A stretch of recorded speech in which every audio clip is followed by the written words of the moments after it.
Welcome to the Off the Road Again podcast. I'm Chris. I'm Ross. And I'm Kevan. This is our show about anything and everything off-road. As always, we've been socially distanced before it was mandated. I'm in the Midwest, Ross is in the Northeast, and Kevin's in East Tennessee? Knoxville, Tennessee. Knoxville. Is that where 75 comes together? 75 and 40. Yep. That was my turn for Florida, or turn back to Kansas City. So I spent 3 years in Florida. It was a horrible time.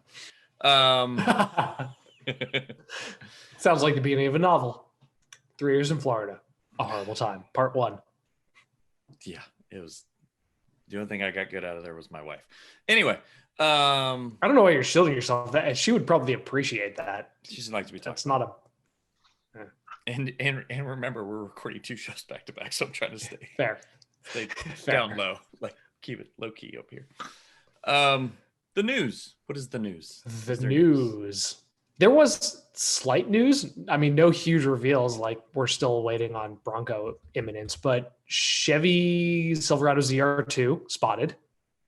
We don't really know if it's like full-blown Raptor wannabe or like a Power Wagon-esque type thing, but it seems much more off-road competent than Trail Boss, which is literally just like 2-inch lift and tires. But it gets Rancho shocks.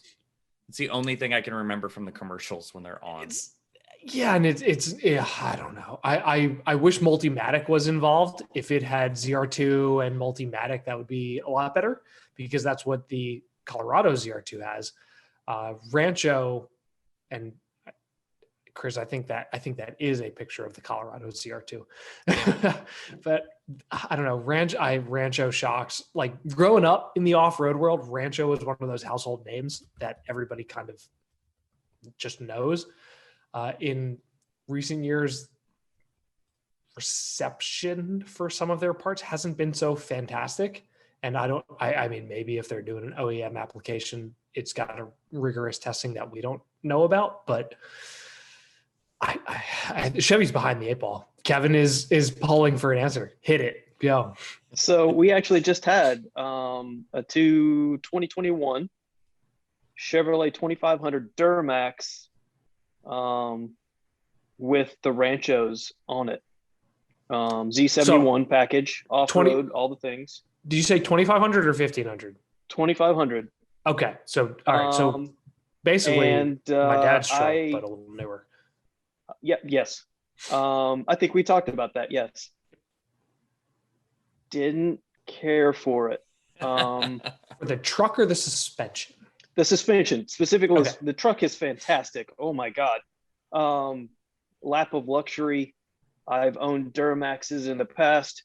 The suspension in particular, we loaded it down with 2 of the heaviest UTVs we have, a 2,000-pound steel deck car hauler trailer, 22 foot long, and it couldn't handle it. They have not done enough damping. I don't know if it's Rancho or, the R&D at Chevrolet, but it got a little scary at highway speeds. We had to slow down with, it was probably only 5,000 or 6,000 pounds behind the truck. And the thing just started bucking up and back down. end, right? Rear end. That's front. Oh, front. Both really? ends, yeah. It was kind of fluctuating through the entire chassis of the truck. So not sure about the Rancho. It could be that, the Z71 just has off-road oriented suspension and not towing oriented suspension. But right. And which tires did that truck have? Were they Duratrax or KO2s? It had Hankook. Really? Mud terrains on it. Yeah. Hankook mud terrains? It comes with mud terrains. That's got to be the only vehicle in production with Hankook mud terrains. That's a fantastic picture, by the way. Yeah, thank you. You could probably see the that's kind of the Easter egg in the background there. Yeah. Yes, you're it's what all hope is placed upon. Yes. For those who want another Easter egg and invitation to go to that picture. But yeah, Hankook mud terrains are any kind of mud terrain is not the perfect towing tire. That's where it starts and ends. Yeah, so not really sure about Chevy's decision to go with Rancho. To me, having been in the off-road industry for decades now, Rancho screams budget, budget oriented, almost subprime. Almost subprime. I love that. It's what you order out of the catalog. Yeah. It's the four-wheel parts special. Right. You want quality stuff, you go with a Fox or a Toy Tech or or even a ARB. Something like that. Old Man Emu. Dobinson. But none of them are synonymous. What do you think of when you think of Chevy suspension? Like, you don't have, there's no perfect association, and there's probably some kind of opportunity for them in that. Even so, if that truck's rated to tow probably 12 or 13,000 pounds, and it wasn't happy with 5 or 6, like that's not well. They just missed the mark there. Not really sure, but it'll be in our review. I loved everything else about the truck. Chevy has come a long way with their interior, their build quality. That motor with 910 pound-feet of torque is just glorious. It's a beautiful thing. Makes good noises. It's a beautiful truck. Enormous. I would own one. Yeah, I would own one. It does. I just wouldn't get the Z71 package. Yeah. Okay, so I mean, it's unfortunate that Rancho is going to be the supplier, but I mean, it is what it is. They're behind the 8 ball regardless. There will be a ZR2. People are going to buy it. Diehard Chevy fans are going to buy it. That's where it ends. I wonder if it's an agreement like the Audi cable. Like Audi had that agreement for 10 years. Oh, it better not be. The dongle. Yeah, the dongle. Like you couldn't just use a regular USB cord in an Audi for the longest time because they'd signed a leasing agreement kind of thing. I wonder if they're stuck with Rancho from 3 to 5 years ago. Who knows? I sure should hope not. And they probably weren't even using them in the truck. They were just like, hey, we're stuck with this agreement. Right. Don't know. So only other piece of news is Toyota patented a name called Trail Hunter for. You want the same picture? Yeah, sure. Same picture. But indecipherable, unknown vehicle that either is going to be a trim package or maybe a Forerunner with a different body. This is official. This has to be no, it's not official. It's not even close. I like the idea if it's a similar style idea. I mean, the Photoshop that's being shown here is literally an FJ with no B pillar. Nope. Kind of a C pillar and then just roof rack, and also those doors attached to nothing. The doors are attached to nothing, and the sky is photoshopped in place of the actual like greenhouse of the vehicle. There's no seats. You guys know what that looks like, wheel. Right? You know what that looks like. It's a UTV. That's exactly. Yeah, pretty much. Toyota's gonna sell a UTV. Call the Trail Hunter. Yeah. It's called the Trail Hunter. Honda sells the Talon. Why can't Toyota sell it side by side? Honda has, massive motorsports division and Toyota doesn't. But Toyota used to compete in F1. Used to compete in F1, and used to compete in Le Mans in GTLMS. But that's the fun. So, anyways, that's the news. It's all speculation. Both of the pieces of news are totally supposed at this point, and boring, fucking boring. The only other news is that the Jeep 4xe has been rated at 4 miles electric less than they originally predicted. Oh, really? Yes. That was the last piece of news that I read that was of relevance. That actually kind of makes sense. Yep. And it's going to be even worse when it's on 37s.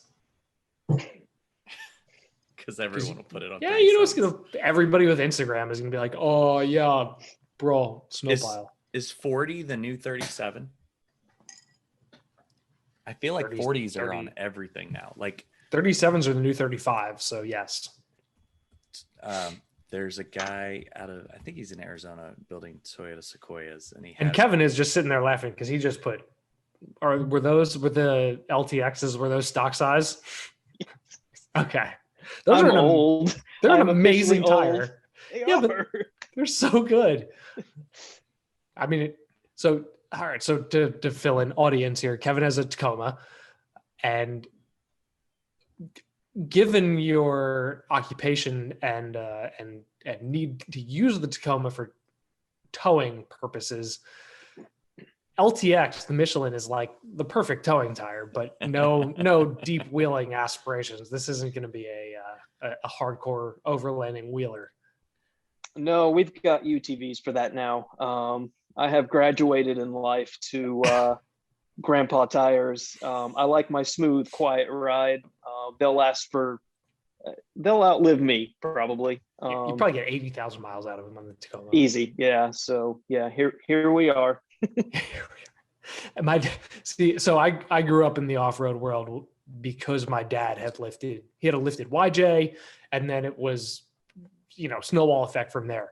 But eventually he got to the point where it was, I'm going to buy an ATV so that when it breaks, I can put it on the trailer and tow it home. Yep. And there's kind of like a beauty in that. And it's not really simplicity because everything is inherently complex about that scenario, but it certainly makes takes the stress off. That's a perfect segue into UTVs and Fuck UTV yeah. Driver. Yes, and let's do it. So UTV Driver is probably the premier side-by-side magazine, and the side-by-side world has absolutely exploded over the last 10 years. So circa like 2005, 2006, if you wanted something with two seats that could go off-road where an ATV could go, your options were the Yamaha Rhino and the Yamaha Rhino, because there were two engines and it was just a matter of which one you wanted. And now UTVs and side-by-sides are even bigger than ATVs.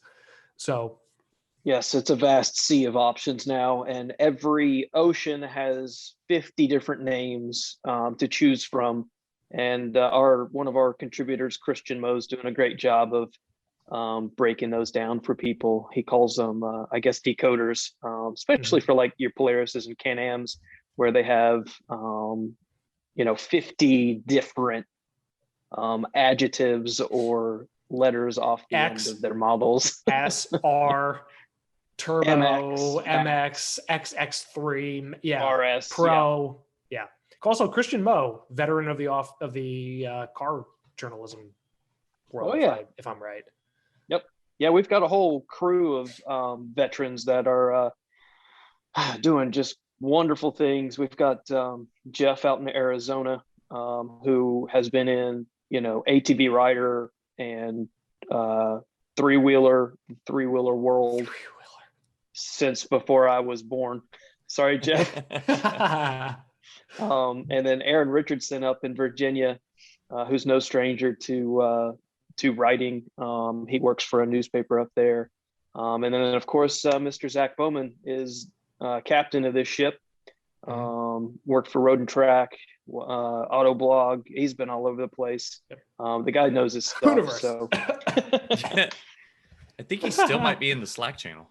He's definitely like on the credited like writers side of the website. Yeah. But so Kevin, you started it in the full-fledged like truck world, right? Like off-road, I didn't. Size. Oh, you didn't? So I started at a very young age on dirt bikes and go-karts and four-wheelers.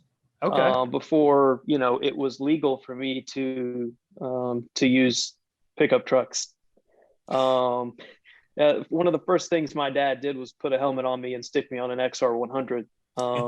Nice. And I've just had a love affair with everything mud and dirt ever since. Growing up, every weekend you'd find me on the trails of Royal Blue or Windrock or Tellico here in East Tennessee. And as soon as I turned 16, I slapped a for sale sign on my dirt bike and bought a Tacoma, and I've been breaking stuff ever since. Windrock. I thought it was Windrock. See how much, having never been there. Okay, so the first Tacoma. What was the first Tacoma?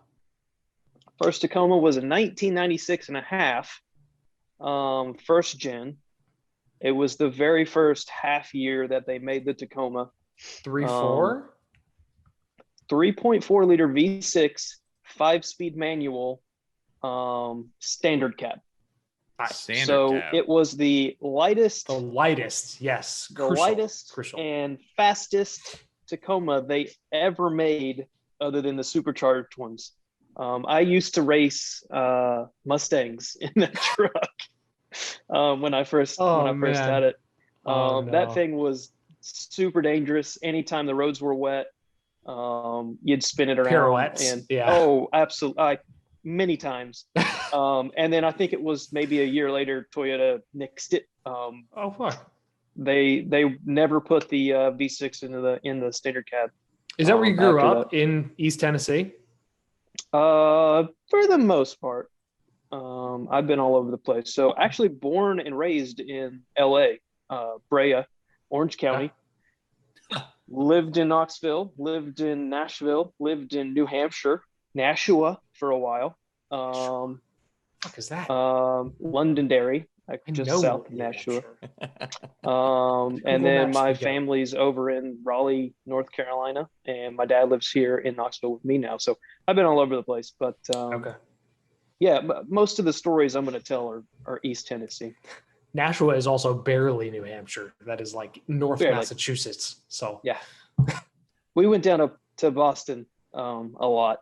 Yeah. Condolences.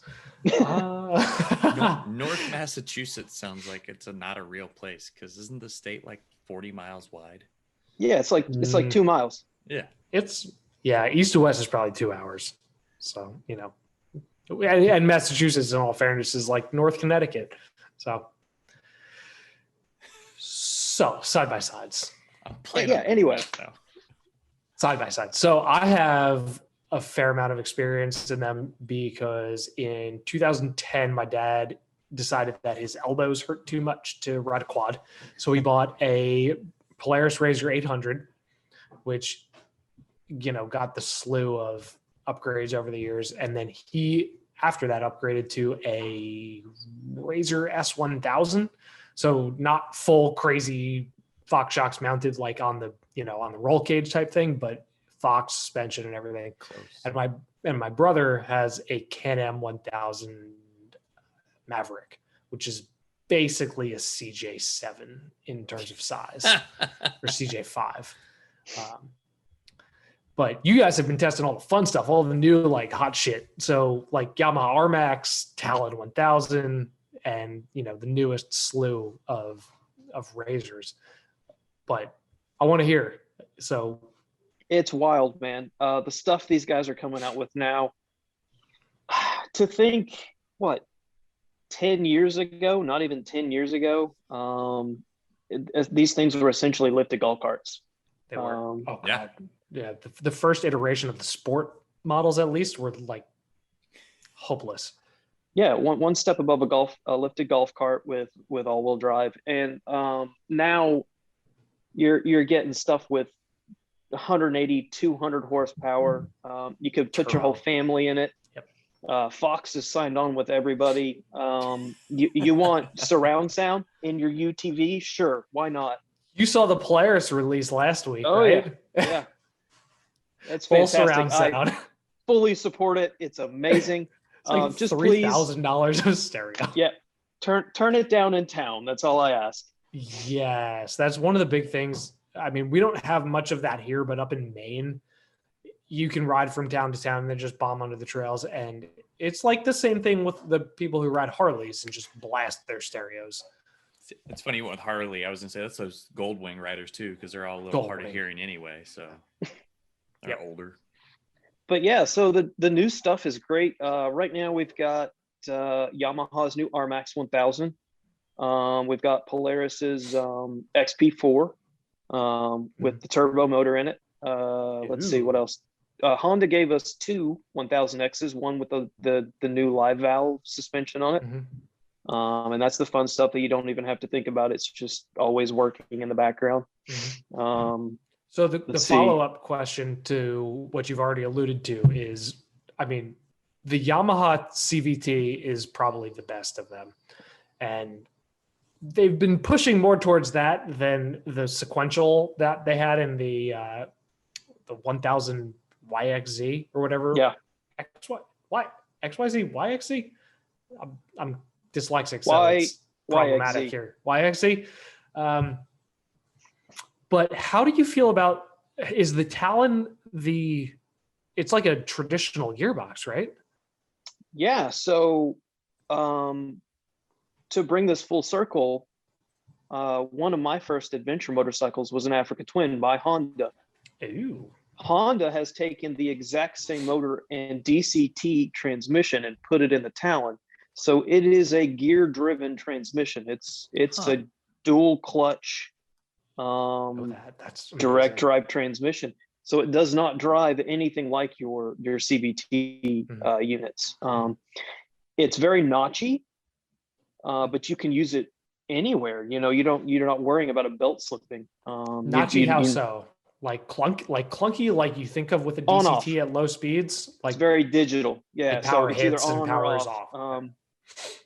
And keep in mind, like one thing we're trying to wrap our heads around is Honda's brand new to the sport side of UTVs.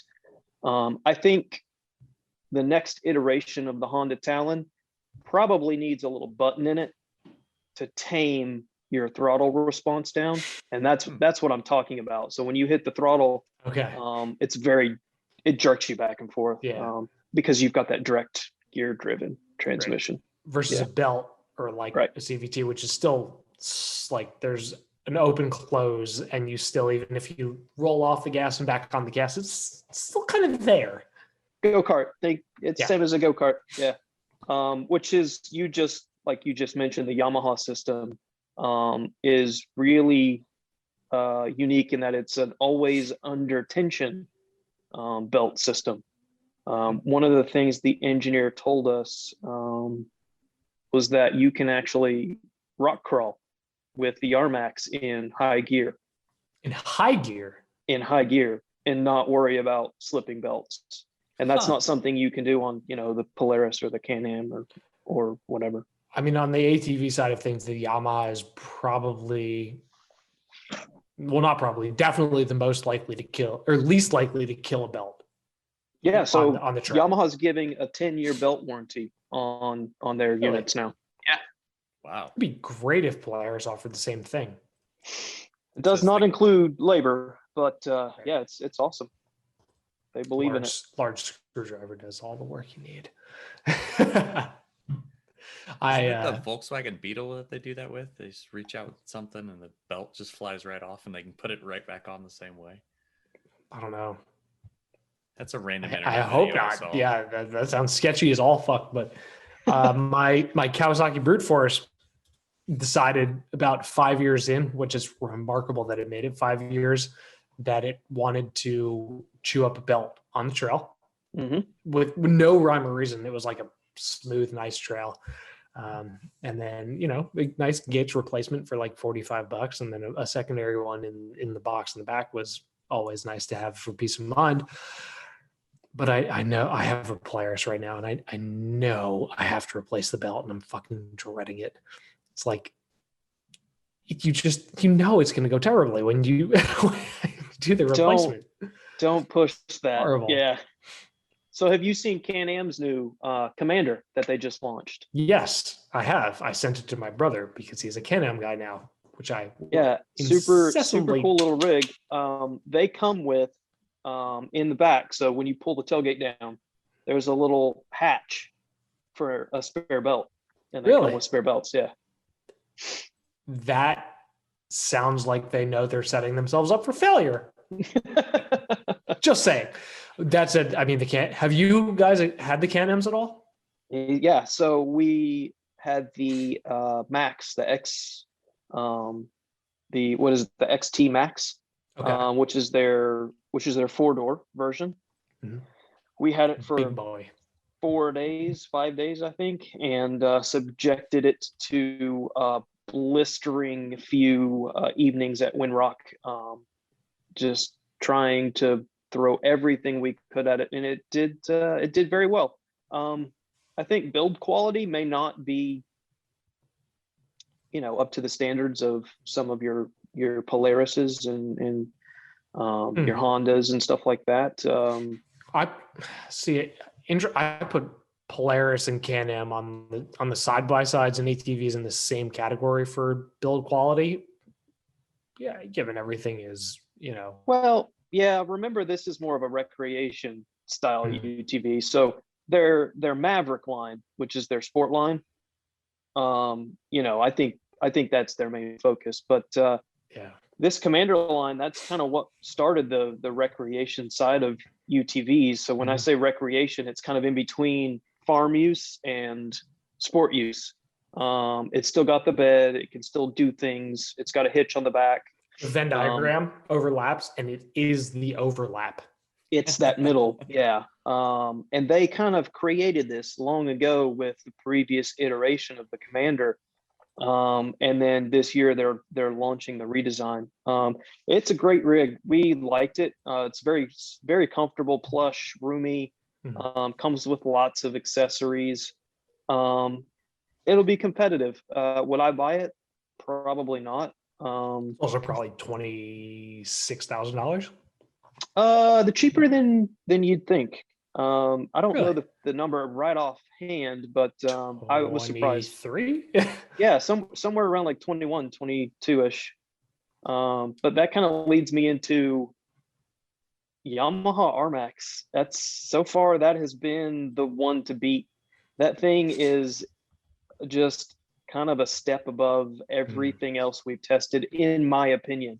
Down to little things. Size. Yeah, it's just, I don't know. It feels like they really spent some R&D time with it. Like down to, they put little pads where your knees go. I mean, Ross, you probably know, after a long day on the trail, you kind of get beat up. You're jostled around. There's a lot of things that hurt after a long day on the trail.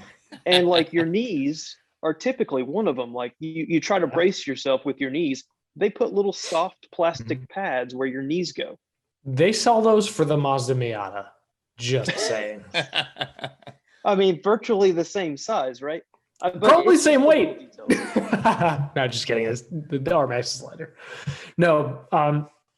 So Yamaha's gone through like a crazy change over the last few years because they scrambled. So first they had the Rhino, then they changed the Wolverine and decided the Wolverine wasn't going to be an ATV. It was going to be a side-by-side. And it seems like it's kind of domino affected to get to the Rmax. So where does it slot in their lineup? Is it that same recreation type spot? Okay. Yeah, so same deal. It is a recreation, so you still get the dump bed, but you also get beefed up suspension components, beefed up drivetrain components, 30-inch tires on some of the models. It's built for, working during the week and playing on the weekend. And that's what I love about it, especially for East Coast riding. Yeah. We're stuck in woods. We're stuck in rocks and roots and hills. Right. We don't have dunes. We don't have wide open spaces. The recreation class is exploding here. Appropriately so. Perfect picture of it. Yeah. So for me, that's been the bar that has kind of set that bar, I should say, of what to do. Really, it's a high class, high quality, premium machine for woods riding. So I really enjoyed it. A few things. So first of all, 30s is crazy because when the YJ Wrangler come out, they were on 28s and 29s. Second point, Yamaha's build quality. How do you find it? The best. Same. Specifically on the Rmax. So I think Jeff has had the YXZ or the YZX, and that's the one that's a little bit older. They've come a long way. Okay. Keep in mind the Rmax is brand new for this year, and they've really stepped it up. I'd say it's more truck-like than it is UTV-like. The thing is really so impressive, and you just have to sit in one to know it. And that's kind of to kind of shoot off to the side here. Something that we try to focus on at UTV Driver is bringing out little things like that, because right now it's impossible for you to test drive units. You as a consumer, You can't go to a dealer and say, hey, let me test a couple of these. You buy it, you take it home. If you don't like it, you're stuck with it. You can't return it. Chances are you could sell it for what you paid for it, based on the way the market is right now. So, us having the ability to drive these things and talk about, build quality is something that, I take to heart. It's very important to me. And Yamaha has done a fantastic job with that rig. I would urge anybody looking for a recreation class UTV to look at that one strongly. Seems like the right machine for the East Coast. I mean, it's probably, if you live in the West and you're doing like dunes, buy something for the dunes. But for here, the other thing that I've had really good experiences with on the Yamaha side is their 4-wheel drive system. Like, it's fantastic. I owned a Kawasaki for 11 years, 12 years, and I've been around the Polarises extensively and the Can-Ams extensively, and I own a Polaris now, and there was never a 4-wheel drive system as good as my Yamaha, and I only had it for like a year, but it was perfect. That's one of the great things that I really love about the new Rmax. And me coming from the truck side of things, lockers are important. Of all importance in the side-by-side and ATV world. And a lot of rigs right now they either don't give you lockers or they don't give you the ability to control the lockers. So let's talk about Honda, the Talons.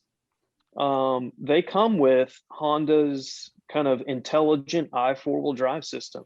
So it's essentially using the ABS to control, wears and power. It works fine, but it infuriates the hell out of me. Yamaha gives you a button on the dash to control the electronic locker on the front axle. And it's great. It's wonderful. Yep. Yeah, no, I mean, I had my Yamaha 15 years ago, literally 15 years ago, and it had a button and a switch, and you could lock everything and then, or lock the rear, then lock the front, and it was everything that the Polaris system is not. Yeah. And I say that lovingly towards my Polaris, which has 2 flat tires and oil that's 14 months old. All right. I have a random take for you on why I like the Rmax. Because it's not extended for the 4-seater. They just got rid of the bed and shoved them. Like, you don't have to worry about like the extra engineering of a wheelbase. 3 inches. That's all it is. 3 inches longer. That's it. See, I like that. I've seen too many of the 4-seaters beached on the underbelly because of the huge, like 400 plus breakover angle those things have. Like the Commander we were just talking about looks like it's 1,700 feet long. Like compared to the Rmax, it's compact, but yet there's still 4 seats in there. Like I like that a lot. Didn't we look this up recently? Isn't the big 4-seater Can-Am like within? It's inches like of your a Miata. foot and a half of the 400. No, it's bigger than that. I think it's almost 400 sized. It might be. Most of the 4-seaters are about, give or take, 14 feet long. Some of them are absurd, like the Can-Am and the Polaris 4-seater. The Maverick and the XP lineup. We can barely fit them on our trailer with a 2-seater. And what do they weigh? Around 2,000 pounds, give or take. Yeah, like a Miata. The 4-seater Rmax is 128 inches long. That's 128 is not bad at all. That's the wheelbase of some full-size trucks. Yeah. So I actually got to test, Chris. I tested the limited edition 4-seater Rmax. Okay. On the day that we met Yamaha to intro these things. And for like 4 hours, I forgot I was driving a 4-seater. Right. It was insane. It's a reasonable length. Yeah. It does everything the 2-seater does. Now, there's one caveat. If you're unfortunate enough to be stuck in the back seat, it is not very comfortable. And it's not roomy. Being fun in the back of one of those things. No. Well, that's a place where I'm going to stick children. So right. very So not concerned your for your them. problem is what Yeah. you're finding. And it's perfect size for that. It's perfect size for children. Now, if you've got buddies coming along, that's where your Polaris and your Can-Am Yeah. get super roomy back there, and stadium seating. It makes that whole day a lot better. Years ago, we did I had a 94 Land Cruiser, and I drove it up a pass near Winter Park, Colorado, and it took us most of the day to get up there. But somebody went ripping by on some 4-seat Can-Ams or whatever. And I was like, oh, that must be great. And then it started to rain. And all of a sudden, my plodding along in my Land Cruiser was a lot nicer than them. You can get doors and a roof and a windshield, but but you can't fully enclose it. And it was raining hard enough that, like, eventually when we passed them again, like, somebody had pulled out like yellow rain slicker. They looked like they belonged on like a package of frozen fish. Like, windshields on the UTV are never good. Yeah. Never. Okay. Never. You guys are great with these segues. Just okay. So, considering Chris, this is if you probably the wouldn't show mind, where sir. I have the least experience that we've ever talked about. pull up the Polaris Ranger North Star, I think it is. North Star, like North Star V. No, just kidding. Not like the Cadillac V8. engine. So right now we've got a Polaris Ranger XP 1000 Trail Boss. God, the name's mouthful. Just add shit on the end there. Yeah, We'll believe you. There you go. You could have made things up and been like, woods hunter.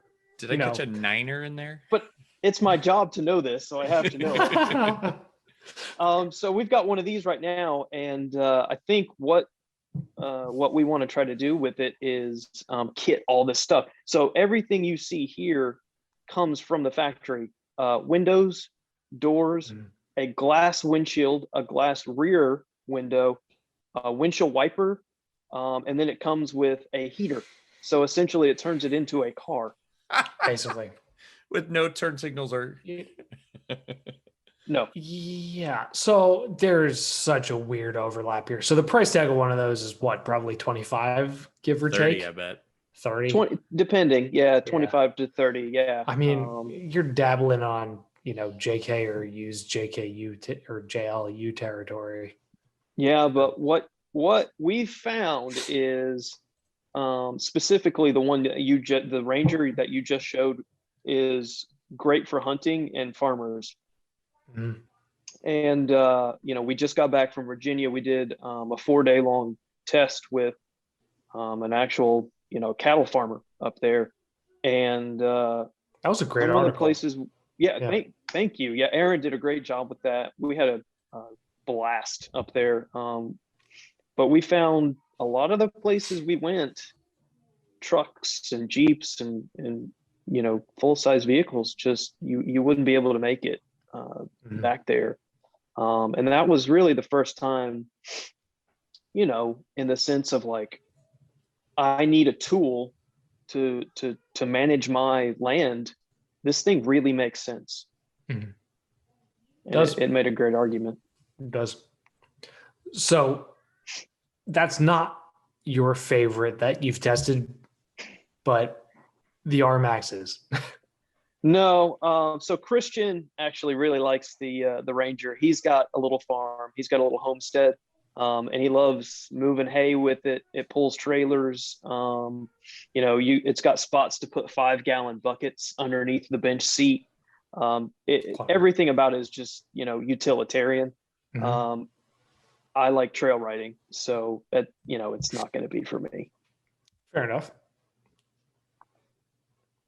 What is that? It's a Polaris Ranger. That is a Polaris that's XP. That's the Ranger. Yeah. I'm paying attention to what Kevan says, and I'm going to find pictures. What are you doing? Good production. Good Is this production. our first show? No. Yeah, so that's the day we went to Windrock with our unit. The Trail Boss is unique in that it's slightly lifted. Okay. And then it comes with 29-inch tall tires, I believe. It's a lot of tire. And I was a little worried, I'll be honest. I was not excited about taking that thing on the trail, and it surprised me. It was hanging with the big boys all day long. I definitely didn't flip it. Definitely didn't. The frown didn't that happen. followed doesn't. Yeah. I'm not Allegedly, there was somebody on the trail that day driving the same color and Could have been. VIN number machine that did flip it, but it was somebody else. Yeah, it was somebody else. But the thing was super impressive. Very capable. If you are a farmer and you've got land, it will take you where you need to go. Would I buy a true utility class UTV to take on the trail? No. No, definitely not. So Rmax is more recreational, where the Ranger is more utility. Yes. Okay. That was a very interesting picture of the Rmax and the Ranger, though. Yeah, it's unique because both have beds. Mm-hmm. You could probably tell in that picture. Is the Yamaha's wheels smaller too? It looks like there's more sidewall there. It could be 12s versus 14s, or are they both 14s? It's just deceptive. It's just the Yamaha's got a taller tire, I think, and maybe it's a 30 depth perception. Yeah, dude, my dad and my brother both run 30s, and it's so much tire. Like, you need it. You need it. I think it's a Canon 1000 and a Polaris 1000. Like, they're not, hurting for power or anything, but it's just so much tire. It's not good for anything. Well, so we found out that pinch flats are a thing. Honda, the Talons come with I don't even know what size tire. Like 27s or 28s. Yeah, they're a smaller tire, but the wheels are bigger, so it's a low profile tire. And Chris, if you go back through UTV Driver's Instagram, you will find a picture of a tire with about 1 million plugs in it, because we keep getting pinch flats on those tires. And we have never had one with the Polaris, the Yamaha, anything with a taller profile tire. Oh God, that is such a sketchy place to fucking plug a tire. Oh my God. But if it gets you to the trailer, yeah. I guess. It's not like you're doing 60 on the interstate or 80 on the interstate. Oh my. It's not like the picture of my brother's quad from a couple months ago when the wheel just exploded from the inside. Did we share that one already? Probably. the wheel just decided that it didn't want to be a wheel anymore. So it let part of the inside just disappeared. We couldn't even find it. So that was a fun one.